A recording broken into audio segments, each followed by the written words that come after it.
டேய் என்னடா பண்ணிருக்க? பூனை வந்திருக்கேன்டா. என்ன பண்ணிருக்கேன்? மீன் சாப்பிட்டுன்னு இருக்கியா? புரட்டாசி மாதம் அதுமா மீனா?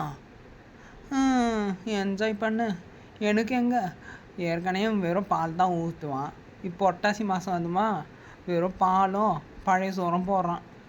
நான் வெளியில் போனால் சிக்கனு, மட்டனு, ஃபிஷ்ஷு, எறா, பக்கத்து வீட்டான் செஞ்ச தலைக்கறி, எதிர் வீட்டான் செஞ்ச குடல் கறி எல்லாத்தையும் நல்லா வழித்து திருடி தின்ட்டு வந்துடுவேன். இப்போ எங்கே, வீட்டுக்குள்ளேயே கட்டி வச்சுன்னு இருக்கான்.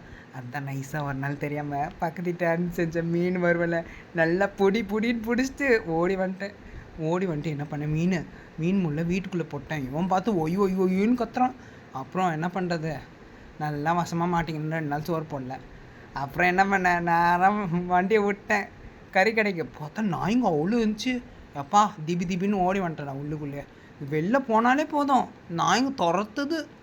என்ன பண்ணுறது, ஒரு மீன், சிக்கனு, மட்டனு எதுவுமே இல்லாமல் இந்த மாதம் ஓட்டுறது எவ்வளோ கஷ்டம் தெரியுமா?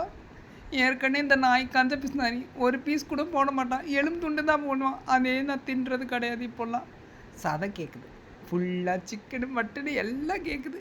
ஆனால் எங்கே பால் தான் குடிக்க முடியுது. பாலாக அந்த பழைய சோறும். உனக்கு என்னப்பா, நீ நல்லா இருப்பேன், எனக்கு அப்படியே